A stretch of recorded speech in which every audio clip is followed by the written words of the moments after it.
পাঁচটা লক্ষ্য উদ্দেশ্যের উপরে আমাদেরকে দাঁড় করানো হয়েছে যে তোমরা এই পথে চলবে, এর বাইরে আসতে পারবে না, এর থেকে দূরেও চলে যেতে পারবে না। কিভাবে?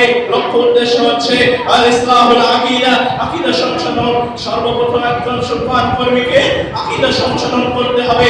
আকীদা সংশোধন যদি না হয় আমাদের এই সংগঠনে এসে কোনো লাভ নেই, কারণ আকীদাই হচ্ছে একটা মানুষের জান্নাত এবং জাহান্নাম নির্ভর করে।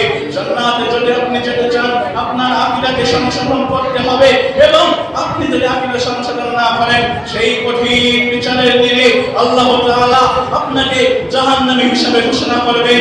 রাসূল সাল্লাল্লাহু আলাইহি ওয়াসাল্লামকে না মানার কারণে আপনাকে জাহান্নামী হিসেবে ঘোষণা করবেন।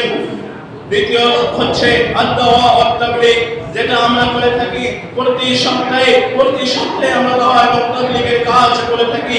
প্রতি সাপ্তাহিক মিটিং আমরা বলতে পারি বাংলাদেশের ভিতরে এমন একটি শাখা হচ্ছে বাংলা জমিয়ত সুবহান আহলে স্কুলা শাখা, যেখানে প্রতি সপ্তাহে ন্যায় মিটিং হয়। আমাদেরকে দাওয়াত ইলাল্লাহর কাজ করতে যে অনেক ব্যক্তি আমাদেরকে বাধা দিয়ে থাকে, কিন্তু সুবহান হচ্ছে এমন একটি সংগঠন মানুষের রক্ত চক্ষুকে এরা ভয় করে না। এরা শুধুমাত্র একজনকে ভয় করে, সেটা হচ্ছে আল্লাহ তাআলাকে। আল্লাহ তাআলার বিধান যদি বলে দেয় যে তোমরা এই পথে চলো না, সুবহান সেখানে ক্ষান্ত। রাসূল সাল্লাল্লাহু আলাইহি ওয়াসাল্লামের হাদিস যদি বলে দেয় তুমি এর উপরে যেতে পারবে না, এই ব্যারিকেডের উপরে যেতে পারবে না, সুবহান সেখানে ক্ষান্ত। শুধু এই নয়, আরো আছে আত-তানজিম, সংগঠন ব্যবস্থাপনা, যেটাও আমরা করে থাকি। সমাজে আমরা সংগঠন করে থাকি, আমরা দাওয়াত দিয়ে থাকি। এভাবে আমাদের দাওয়াত ইনশাআল্লাহ চলে আসছে। চতুর্থ নাম্বার হচ্ছে শিক্ষণ ও প্রশিক্ষণের ব্যবস্থা আমরা ইনশাআল্লাহ করে থাকি। প্রতি বৃহস্পতিবার আমাদেরকে যারা বক্তব্য দিতে পারে না তাদেরকে বক্তব্যের মঞ্চে কিভাবে তুলে তাদেরকে মুখ ধরিয়ে দিয়ে এবং তাদেরকে এমন সুন্দরভাবে পরিচালনা করে আমরা এটা করে থাকি। চার নম্বরে হচ্ছে সমাজ সংস্কার, যেটা হচ্ছে আমাদের করা খুবই কঠিন হয়ে যায়। শুধুমাত্র এটা করে মানুষের কাছে তাদের রক্ত চক্ষু আমাদেরকে থামিয়ে দেয়। শুধু এটা নয়, মানুষকে কত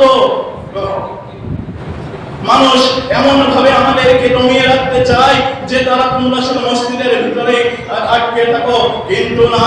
বাংলাদেশ জমিয়ত আহলে হাদিসের অঙ্গ সংগঠন জমিয়ত সুবহান আহলে হাদিস কোনদিন কারো রক্ত চক্ষুকে ভয় করে কোনদিন তাদের কণ্ঠকে নিস্তব্ধ করতে পারেনি। আরেকটি কথা হচ্ছে বাংলাদেশ জমিয়ত আহলে হাদিসের অঙ্গ সংগঠন এটাই হচ্ছে প্রাণপ্রিয় একমাত্র অঙ্গ সংগঠন হিসাবে আমাদের এই সংগঠনের আপনাদের সন্তানকে দিবেন। আপনার সন্তানকে দিলে কি হবে? আখিরাতে ইনশাআল্লাহ আপনারা লাভবান হবেন। কারণ একজন সুসন্তান যদি আপনার জন্য রব্বিরহামহুমা কামা রাব্বায়ানি সগীরা বলে দোয়া করে, আপনি কবরে শুয়ে বুঝতে পারবেন যে আপনার সুসন্তান রেখে আসা কতটা ভালো হয়েছে।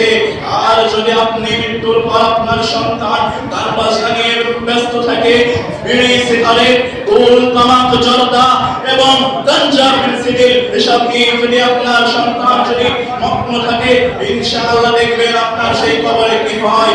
এবং আপনাদের কাছে আহ্বান জানাবো আপনাদের সন্তানদেরকে আমাদের সংগঠনের সদস্য হিসেবে নাম লেখান। ইনশাআল্লাহ আপনার সন্তান আস্তে আস্তে অনেক বড়